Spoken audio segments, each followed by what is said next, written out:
La vida después de la muerte, Rudolf Steiner. GA 153, segunda conferencia. En la conferencia del día de ayer me esforcé por demostrar cómo el hombre, franqueando las puertas de la muerte, hace sus primeras experiencias en la esfera suprasensible, donde su vida va a desarrollarse más adelante. He demostrado cómo el hombre permanece durante cierto lapso de tiempo en lo que puede llamarse la región lunar, y cómo en esta región lunar entra en contacto con las entidades que estuvieron en otros tiempos ligadas a la Tierra. Estas entidades no poseían sobre la Tierra un cuerpo físico, sino un cuerpo etérico, y bajo esta forma fueron instructores de la humanidad arquetípica e inspiraron aquella profunda sabiduría que antiguamente fue su herencia y que se ha ido extinguiendo poco a poco en la esfera terrenal.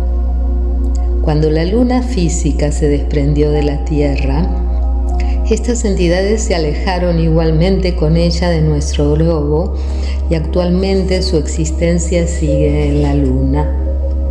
El hombre se reúne con dichas entidades cuando franquea las puertas de la muerte y se produce esa visión retrospectiva de la que hemos hablado en la conferencia de ayer, visión de una realidad mucho más intensa que todo lo que el hombre realmente ha experimentado durante su vida terrestre.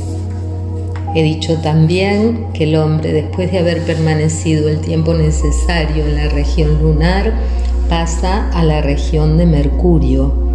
Allí encuentra seres que le harán progresar, introduciéndolo en la esfera del universo, donde residen otras entidades muy diferentes a las de la Tierra.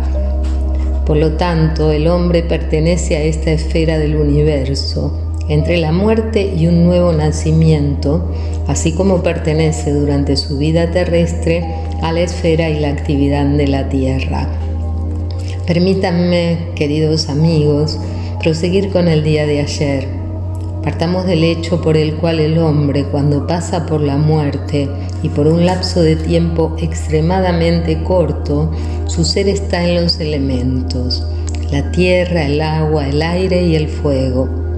Todo lo que vemos en la Tierra bajo el aspecto de sustancias diferenciadas, de metales u otros materiales, todo esto se desvanece en el momento de la muerte. Entonces las materias sólidas constituyen la Tierra, las líquidas son aguas, las gaseosas son aire, y todo lo que manifieste calor es calor. En esta cuádruple diferenciación vive el hombre en el instante de la muerte. Después pasa a la región que ayer he definido como región de la inteligencia cósmica. Pensamientos cósmicos la atraviesan y la animan. El hombre penetra en esta región y se queda allí pocos días, pasando enseguida a la región lunar ya descrita y luego a la de Mercurio. Permítanme recapitular una vez más este bosquejo. La región de los elementos, la región de la inteligencia cósmica. Luego el hombre llega a la esfera de los astros, primero a la de la luna, luego a la de Mercurio. Aclarando el tema, veamos en qué forma vive el hombre desencarnado. Primero en la esfera lunar y cómo puede influenciar esto sobre su karma ulterior. Cuando el hombre muere, ha realizado durante su vida terrestre actos que son buenos y malos. Es con la suma de todos estos actos con los cuales se presenta delante de las entidades lunares, las que ejercen un juicio severo, es decir, un juicio cósmico. Ellas decretan el valor que ha tenido cada acción con respecto a la totalidad universal. Determinan hasta qué punto cada buena o mala acción ha influido en el universo, de modo que en la región lunar el hombre está obligado a abandonar todo aquello con lo que ha dañado al cosmos, todos los malos efectos de sus acciones. Por consiguiente, el hombre abandona una parte de sí mismo, porque comprendámoslo bien, el hombre constituye una unidad más de lo que uno cree. una entidad en la cual están incluidos Él junto con todas las acciones que ha realizado. Abandonar el mal que hemos cometido es dejar tras de nosotros una parte constitutiva de nuestro ser. En efecto, nosotros no podemos salir de la región lunar sino por el bien que hemos realizado para el cosmos. Nuestro ser se encuentra mutilado al salir de esta región, y tanto más mutilado estará cuanto más hayamos asimilado los malos pensamientos. Debemos dejar en la región lunar una parte de nosotros mismos. Esta es tan grande como el mal que hemos causado en el mundo. Si queremos seguir estudiando el curso ulterior de la existencia que lleva el hombre entre la muerte y el nuevo nacimiento, consideremos lo siguiente. El hombre, tal cual es sobre la tierra, está constituido por miembros bien diferenciados. La región de la cabeza es la más perfeccionada, en cierta medida con respecto a las otras partes de su cuerpo. Desde la vida embrionaria, antes del nacimiento, la cabeza se desarrolla de una manera casi completa, mientras que el resto del cuerpo en estado embrionario permanece menos completo. Esta diferencia se mantiene, en cierto sentido, durante la vida terrestre. La región más terminada del cuerpo humano es la de la cabeza. Según esto, se llega precisamente a observar que lo que queda de la cabeza del hombre después de la muerte, el extracto espiritual de la cabeza, se pierde, por así decirlo, y desaparece en el curso del pasaje a la región lunar. Es necesario comprender bien esto. La materia física que forma la cabeza desaparece por ser cadáver. Pero en la cabeza no hay solamente materia física. Allí están las fuerzas suprasensibles que constituyen y animan el cuerpo físico. Ellas franquean la puerta de la muerte. El conocimiento imaginativo permite distinguirlas. Ellas constituyen la forma espiritual del hombre. De esta forma espiritual, la cabeza está en vías de desaparecer, y lo que queda propiamente hablando, lo que puede ser mutilado por las malas acciones cometidas, es toda la región de la forma humana que se encuentra fuera de la cabeza. Esta región está más o menos completa a su entrada en la esfera de Mercurio, si el hombre ha sido esencialmente bueno, pero estará considerablemente mutilado si ha sido malo. Nuestra vida continúa entonces con la ayuda de las fuerzas restantes, las que nos quedan, y con ellas debemos construir toda nuestra vida entre la muerte y un nuevo nacimiento. En este momento las entidades espirituales de la esfera de Mercurio tienen una tarea muy importante.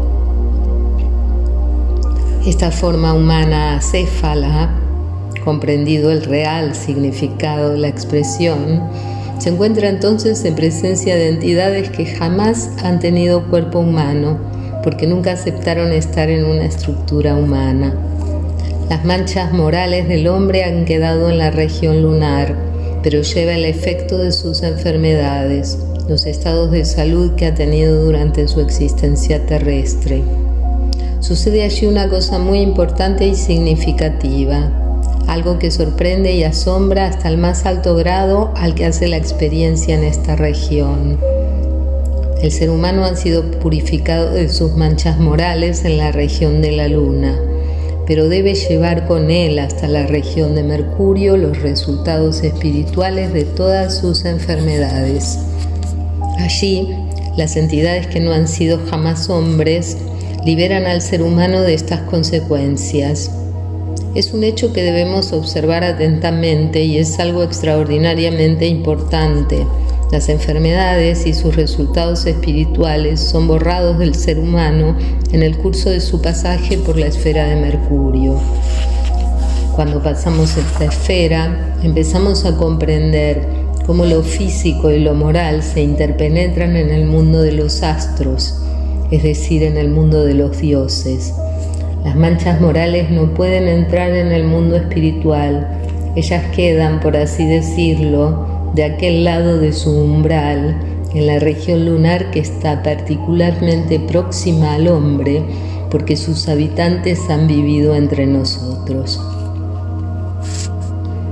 Los habitantes de Mercurio, que no han vivido jamás sobre la Tierra, son los encargados de guiar las enfermedades del hombre.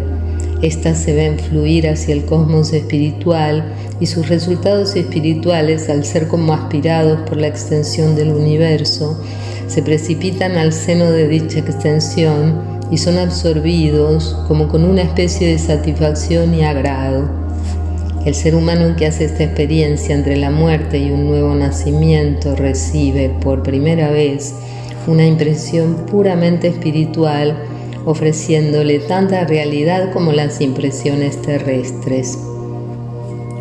De la misma manera que aquí en la Tierra nosotros experimentamos el viento, el relámpago, el fluir de las aguas, una vez transpuesto el portal de la muerte, asistimos en la región de Mercurio al fluir espiritual de los efectos de nuestras enfermedades.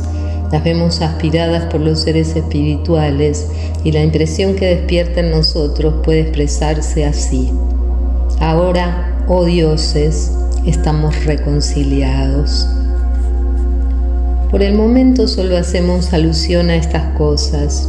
Mañana daremos más detalles y veremos cómo los dioses pueden ser en alguna manera reconciliados con el hombre por el hecho de que todo el mal realizado en la tierra y todos los efectos de las enfermedades terrestres se expanden después de la muerte en la extensión del cosmos. Hay allí un hecho de gran importancia relativo a la vida que lleva el ser humano entre su muerte y un nuevo nacimiento. Realidades de este hecho han sido conocidas en otros tiempos por los hombres. Fue en el tiempo en que vivían en la tierra los primeros grandes instructores que se convirtieron después en entidades lunares. Entonces, se sabía que la verdad concerniente a la naturaleza de las enfermedades no podía ser enseñada al hombre sino por intermedio de las entidades de Mercurio.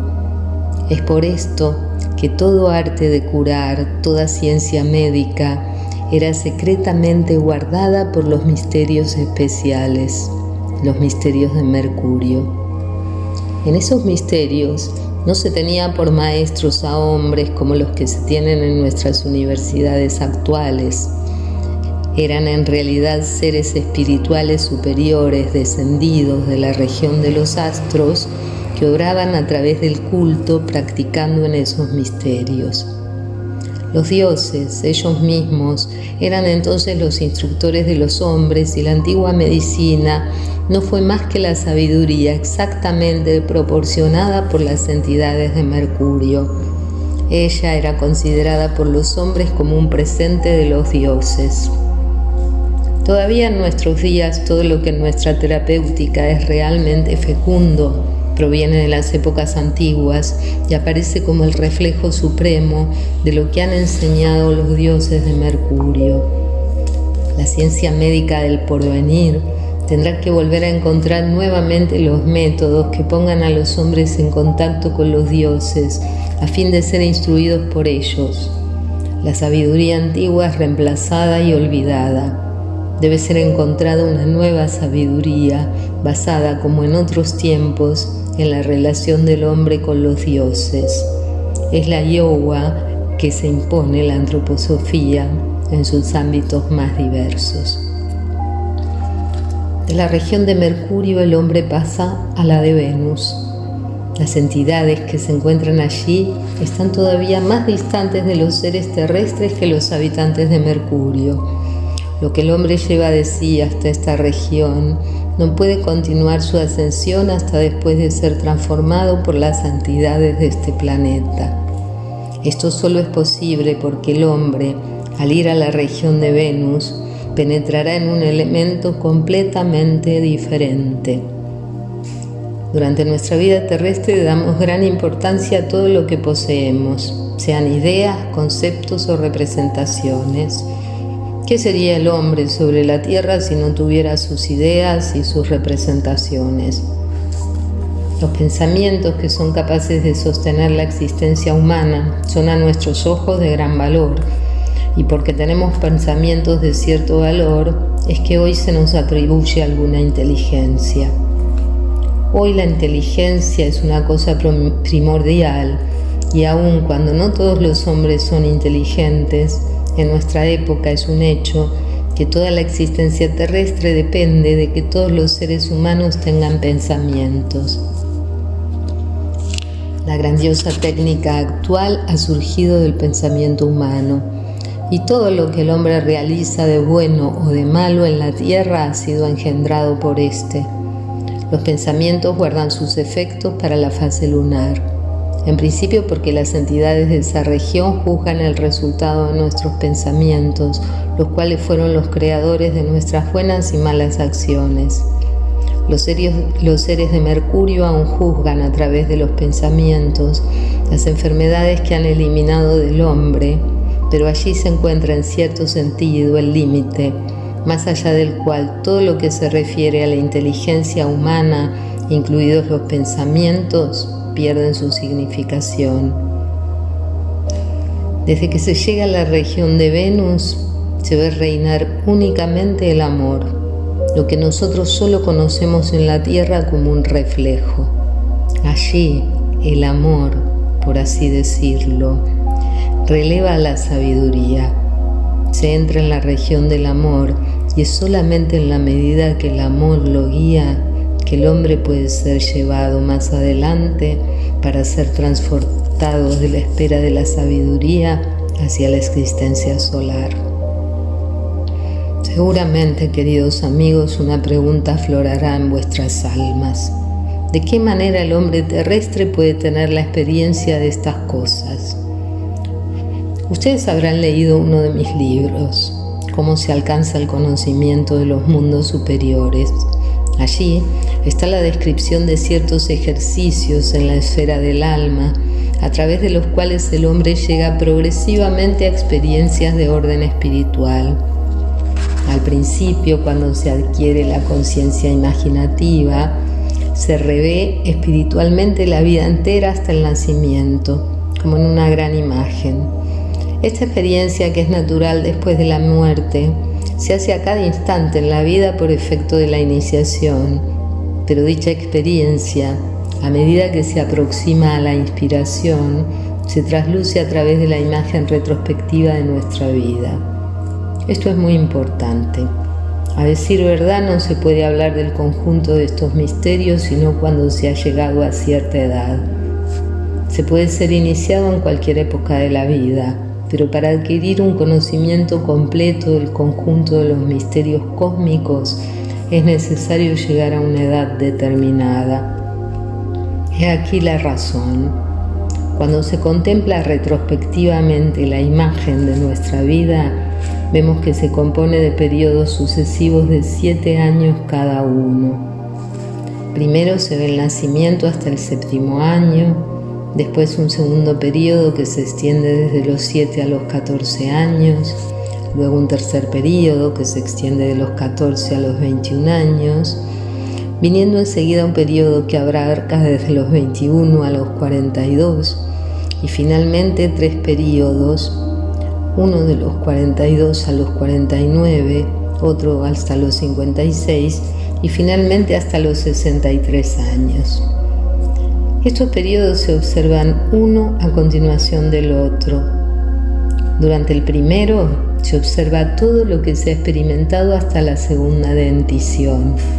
Como a través de una neblina se ven aparecer cada uno de los periodos de la vida, los misterios del mundo, los misterios cósmicos. Durante el primer septenio se perciben los misterios de la luna, y cuando se considera lo que realmente tiene lugar en ese periodo de vida, se ve allí traslucir, como el sol a través de la niebla, los misterios cósmicos. Ellos atraviesan el propio cuerpo etérico. Lo que hoy les he dicho, queridos amigos, respecto al abandono de las manchas morales causadas por las malas acciones y sobre las entidades lunares, se encuentra realmente escrito en el libro de la vida, en el transcurso de los 7 primeros años de nuestra existencia.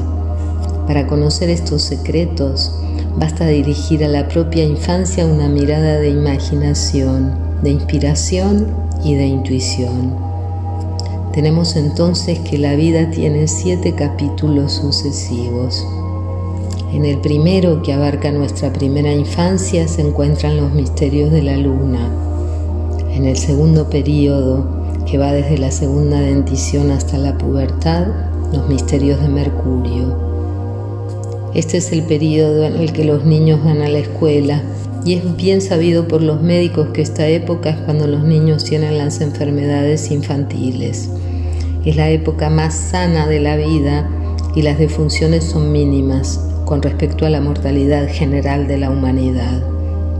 Después de este período aparecen los misterios de Mercurio, de modo que si alguien pudiera ser iniciado a los 18 años, casi imposible, pero admitámoslo por un instante, ya podría contemplar en su iniciación los misterios de la luna y de Mercurio. Cuando se llega a una edad más avanzada, se contempla retrospectivamente el desarrollo de la vida de 14 a 21 años. Se revela todo lo que en el cosmos representan los misterios de Venus. Es la época en que aparece en el ser humano la posibilidad del amor físico. Y esta época en el libro de la vida contiene la revelación de los misterios de Venus, tales como ellos reinan en el universo. El periodo que sigue de los 21 a los 42 años es 3 veces más largo que los anteriores. Cuando revivimos este periodo se nos revelan todas las entidades de los misterios del Sol. Para conocerlos es necesario haber vivido más de 42 años, pudiendo entonces contemplar retrospectivamente este periodo de la vida. Después, habiendo llegado a bastante más edad, se puede volver la mirada hacia el periodo de vida que se extiende de los 42 a los 49 años. Se revelarán entonces los misterios de Marte. Para llegar allí es necesario, por consiguiente, haber pasado los 49 años.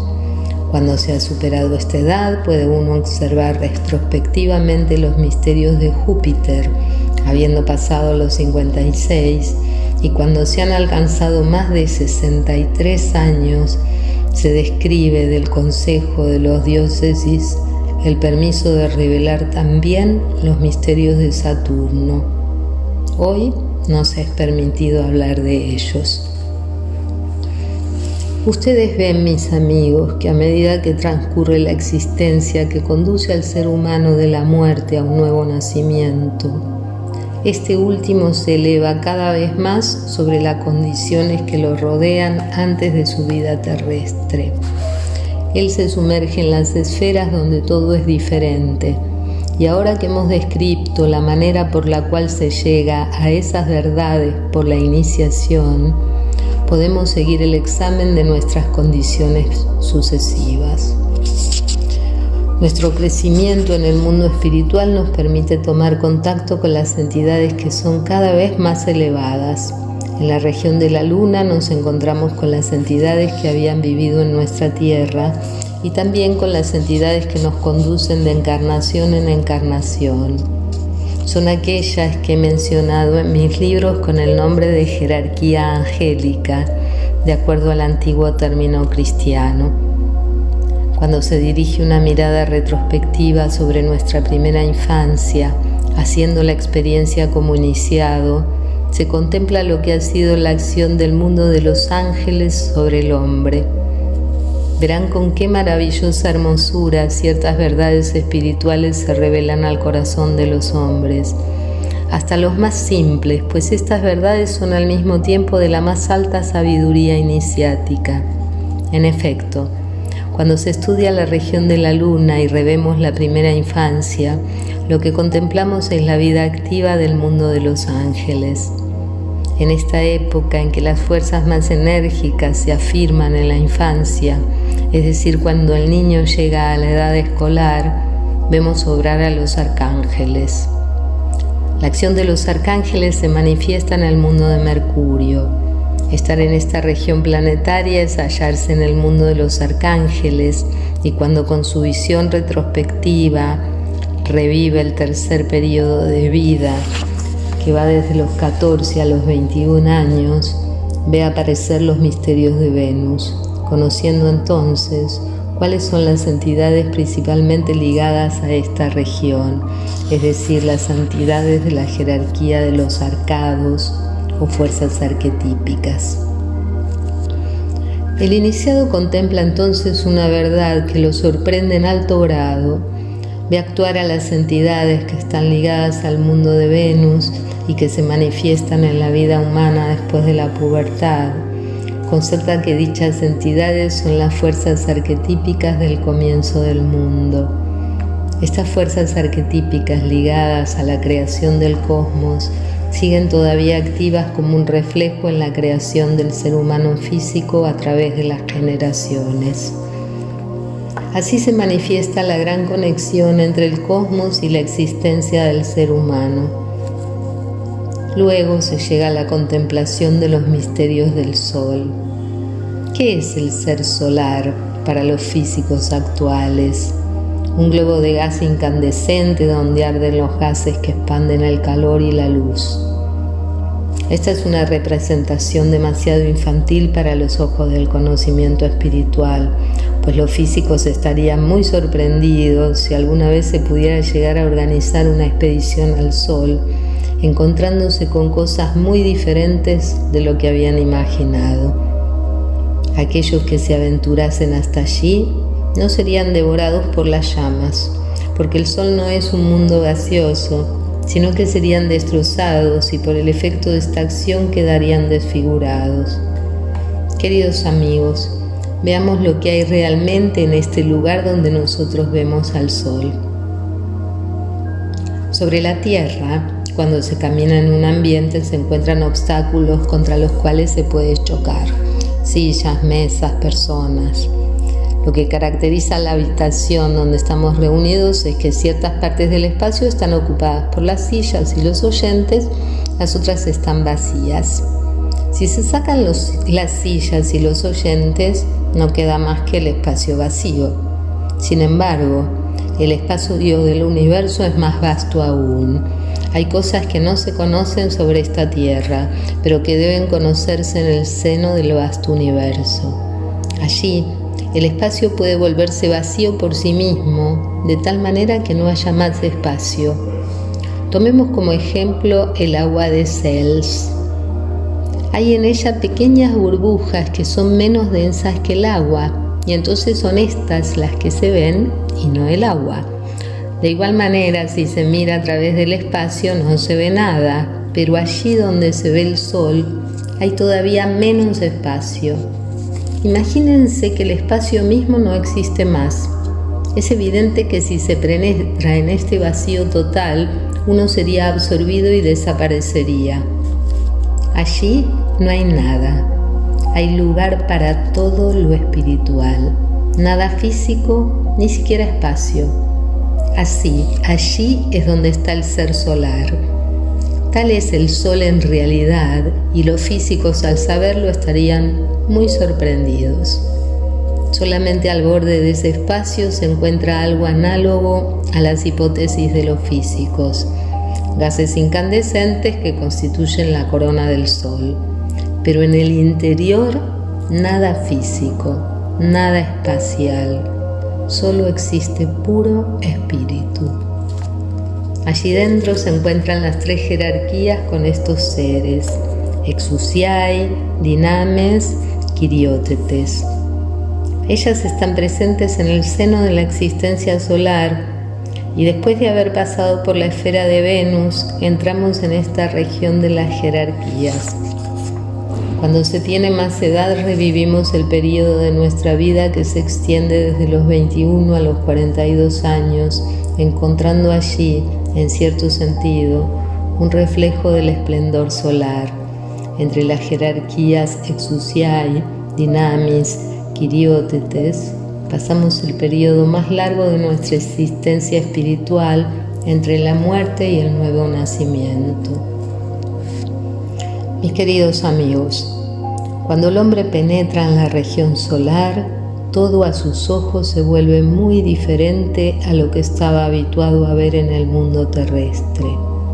En la Tierra, por ejemplo, si nosotros tenemos buenas intenciones y tratamos de obrar bien, nos da más o menos éxito en la vida, mientras que otros, teniendo malas intenciones, triunfan. Cuando analizamos después de algunos años lo que ha sucedido a unos y a otros, nos persuadimos fácilmente que las buenas intenciones y las buenas acciones no siempre tienen consecuencias felices. Pareciera que a menudo los buenos fueran castigados sobre esta tierra y los malos recompensados. De esta manera no percibimos ninguna relación entre la vida moral y las realidades de la vida física. Por lo contrario, todo acto físico trae consecuencias lógicas. Por ejemplo, así como la fuerza magnética tiene el poder de atraer al hierro, igualmente los efectos de las causas físicas que se materializan durante la vida que precede a nuestra muerte. Esta causalidad física no existe en el seno de la existencia solar. Allí solamente reina la causalidad moral. Allí cada hecho moral tiene el poder de realizarse de una manera adecuada a su naturaleza, de manera que la acción buena acarrea las formas de existencia que dan felicidad, mientras que la maldad provoca formas de existencia desgraciadas. Todo lo que el hombre ha sostenido como buenas intenciones, aún los meros pensamientos se vuelven realidades en la existencia solar, percibidas por los exousiai, los dinames y los quiriótetes. El hombre es entonces contemplado por los seres solares, observando de qué manera él ha pensado, sentido, vivido y realizado el bien. Es por esta razón que no sabría darles de esta región solar una descripción teórica. No se puede definir teóricamente la manera como obran en esta región nuestros actos y nuestras intenciones. Solo podemos dar esta idea. Todo buen pensamiento como ser humano en la esfera terrestre determina que en la vida después de la muerte se producirá una relación concreta con los dinamis, los exousiai y los quiriótetes. Los buenos pensamientos se hacen realidad, dándonos el derecho de estar en contacto espiritual con esas entidades. Pero los malos pensamientos deben ser abandonados en la región con una parte del mismo ser, convirtiéndose entonces en un solitario sin ninguna unión con las entidades solares, dado que no podríamos presentarnos frente a ellos y tampoco entenderíamos su lenguaje. Es así como en este mundo, gracias a nuestra comunión con estas altas entidades, el bien moral se transforma en realidad efectiva. Todo en la región solar se convierte en realidad activa y efecto activo del bien. Esto es lo que por hoy quería decirles. Mañana proseguiremos con esta observación.